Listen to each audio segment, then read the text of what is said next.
Hello. साहेब जय मल्हार साहेब, धन्यवाद तुम्ही मला कॉल केल्याबद्दल. मला जय मल्हार. काय झालंय प्रॉब्लेम?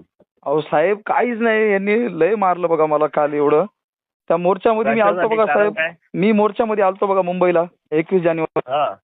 त्यावेळेस साहेब यांना मी तिथं पोलिसांसोबत आपल्या बांधवांची बाचाबाची होऊ लागली, म्हणून मी धनगरांना असं आवाहन केलं की बाबा धनगरांनो, तुम्ही इथं कोणाला टॉर्चर करू नका, तुमचा अनपडपणा माळा रानामध्ये दाखवा असं आवाहन केलं. पण तो शब्द जानेवारी मधला आता यांनी विनाकारण बाहेर काढला आणि असं दाखवलं की हा म्हणतोय तुमचा अनपडपणा महारांना दाखवा.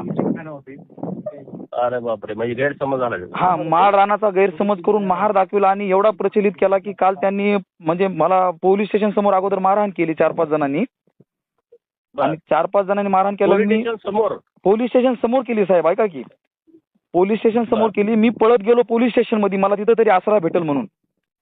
पोलीस स्टेशन मध्ये गेल्याच्या नंतर तिथं पोलीस अधिकारी होते, त्यांनी अगोदर त्यांची गैरसमज दूर केला. व्हिडिओ ऐकून ते म्हणले मारहाण शब्द आहे म्हणले, सगळ्यांना शांत केलं. पण शांत केल्याच्या नंतर इथल्या स्थानिक लेवलच्या राजकीय नेत्यांनी अजून त्यांना भडकून दिलं, त्या लोकांना, इथल्या त्या बौद्ध बांधवांना. तर अक्षरशः साहेब माझ्या आता डोळ्यात पाणी आले. पोलीस स्टेशन मधून मला ओढीत नेलो साहेब, तिथे सगळे अधिकारी बघू लागले, कोणीच आलं नाही माझ्या मदतीला. पीआय नव्हते, पीआय नव्हते, एपीआय मॅडम होत्या, पोलीस अधिकाऱ्यांसमोर ते सीसीटीव्ही बघा तुम्ही, मला त्याच्या समोर ओढीत नाही. मी म्हणालो साहेब मला धरा, मारतात बघा बाहेर नेऊन. पोलीस स्टेशनच्या मधून मला बाबासाहेबांच्या पुतळ्यापर्यंत नेलं, तिथं नेऊन लय मारलं बघा साहेब.